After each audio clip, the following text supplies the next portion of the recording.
Kalau opini lah gayanya Koma. YB Syed Saddiq kata baik dia jadi ahli parlimen je lah. Jenuh dia.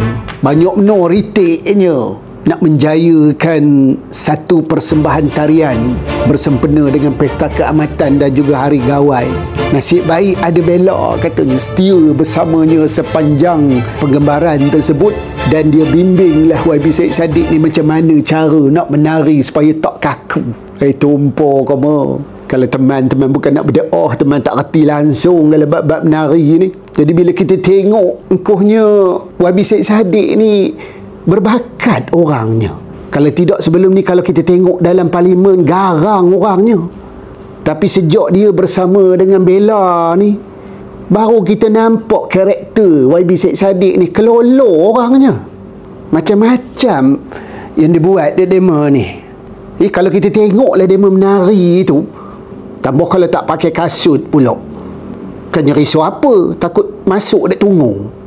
Jadi itulah yang ditunjuk oleh YB Syed Saddiq sejak bersama Bella ini, kesungguhan dia.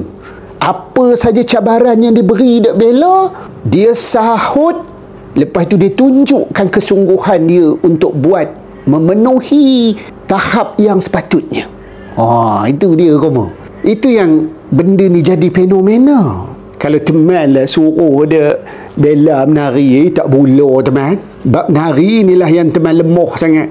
Tumpuh, bukannya teman nak berdoa. Jadi apa yang kita boleh belajar daripada fenomena bas ini ialah kita kena tunjukkan kesungguhan.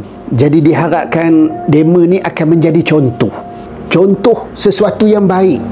Macam mana pasangan ini nak menjadi pasangan yang seia sekata. Itu rupanya buatlah apa saja, bagilah Dek Bella apa pun cabaran kepada YB Syed Saddiq ni, dia akan buat dengan begitu bersungguh-sungguh sekali.